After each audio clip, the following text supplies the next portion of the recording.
역한 미용실 인테리어 공사 때문에 제 가게가 분진과 신나 냄새로 초토화됐습니다. 가림막도 없이 막무가내로 공사를 강행해서 결국 예약까지 대거 취소하며 막대한 영업 손실을 보고 있는데요. 업체와 옆집 주인은 사과 한마디 없고 연락조차 피하며 공사를 끝내려 합니다. 이 무책임한 이웃을 상대로 공사 중지나 손해배상 청구가 가능할까요? 합의 의사 없는 저들에게 법의 매운맛을 보여주고 싶습니다. 와, 이게 피해가 있어도 그 피해를 입히는 가해자가 뭔가 죄송하다, 제가 빨리 끝내겠다, 양해를 구한다 이러면은 사람들이 좀 참는데 실제로 난 모르겠다, 우선 공사 빨리 끝내면 그때는 상관없지 않느냐, 이런 무책임한 태도로 나오면 굉장히 스트레스 받고, 그냥 그거는 이제 어떤 이성적인 영역이 아니라 감정적인 영역으로 갑니다. 근데 이제 저는 변호사다 보니까 이제 그 의뢰인의 이제 고통에는 어떤 공감을 하지만 실질적으로는 어떻게 소송 전략을 해야 되는지 좀 말씀을 드렸어요. 우선은 이런 공사로 인해서 소음이나 아니면은 진동이나 분진이나 이런 냄새 같은 경우에는 단순히 그냥 난다고 해서는 위법이 안 됩니다. 피해 정도가 수인 한도, 즉 참을 한도를 넘어야지 위법성이 인정이 되는데, 이 수인 한도 판단이 그냥 어떤 딱 하나만으로 되는 건 아니고, 이제 방지 조치를 했느냐, 혹은 공법상 기준을 넘었느냐, 혹은 이제 교섭 관계를, 혹은 이제 낸 주체가 어떻게 반응을 했느냐를 모두 종합해서 고려를 합니다.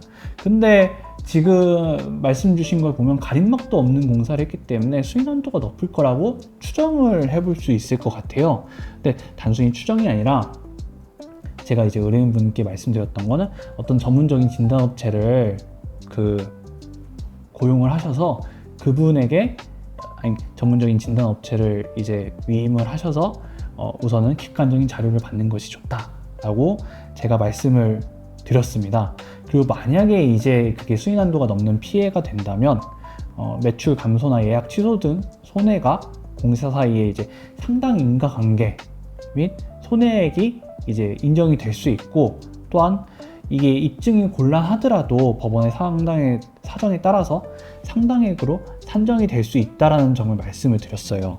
그 공사 중지 가처분도 역시 상담을 드렸는데, 근데 이제 수인한도 초과 부분의 중지 형태로 설계되는 경우는 많은데, 문제는 이게 이제 그냥 조그마한 인테리어라서 가처분보다는 이제 끝나고 손해배상 청구를 하는 것이 조금 더 실익이 있지 않을까라고 그렇게 이제 말씀을 드렸습니다. 그런데 이제 그럼 손해배상 청구를 했을 때 그냥 손해액만 인정이 되는 게 아니라 손해액을 내 정신적 피해 정도까지 충분히 보상을 받아야 되잖아요. 그러면은 단순히 그냥 손해를 입었다라는 주장만 하시는 게 아니라 기간을 우선 특정하셔야 됩니다. 이때부터 이때까지는 인테리어 공사가 있었고, 그걸 증명할 수 있는 뭔가 소명 자료가 있으면 너무 좋습니다. 그리고 실제로 그 피해의 내용을 좀 구체적으로 메모를 해 두셔야 돼요. 신나가 발생해서 땡땡 고객님이 그거에 대해서 여기 너무 심하네요, 예약 취소할게요, 이런 내용이 있었다라는 구체적인 기록을 하시는 게 너무 좋고요. 그리고 예약 취소 내역이나 결제 취소, 로그 일매출 자료를 다 촘촘히 챙기셔야 됩니다. 그 기록들 자체가 손해액 산정의 기준이 될 수 있기 때문에 그 점을 좀 말씀을 드렸고요. 그리고 이제 이 손해배상을 그럼 누구한테 물어야 되냐 했을 때 손해배상 책임을 그냥 물 수 있는 모든 주체에게 공정불법행위를 묻는 것이 가장 좋다라고 말씀을 드렸고, 근데 제가 봤을 때는 이분은 상대방 분이 어떤 사과를 하거나 양해를 구하거나 계속 죄송하다고 말씀을 하시면서 공사를 진행을 했으면은 좀 참으셨을 것 같아요. 왜냐하면은 좀 말씀을 나누는 중에서도 좀 물기가 있더라고요. 그러니까 본인이 그냥 내가 좀 했으면 참았을 텐데 진짜 그냥 상도덕이 없다라는 말만 계속 하시는 걸 보니까 굉장히 마음적으로 상했구나 라는 걸 느꼈습니다. 그리고 이렇게 마음적으로 상했으니 법적인 책임까지 검토를 하시게 된 것이죠.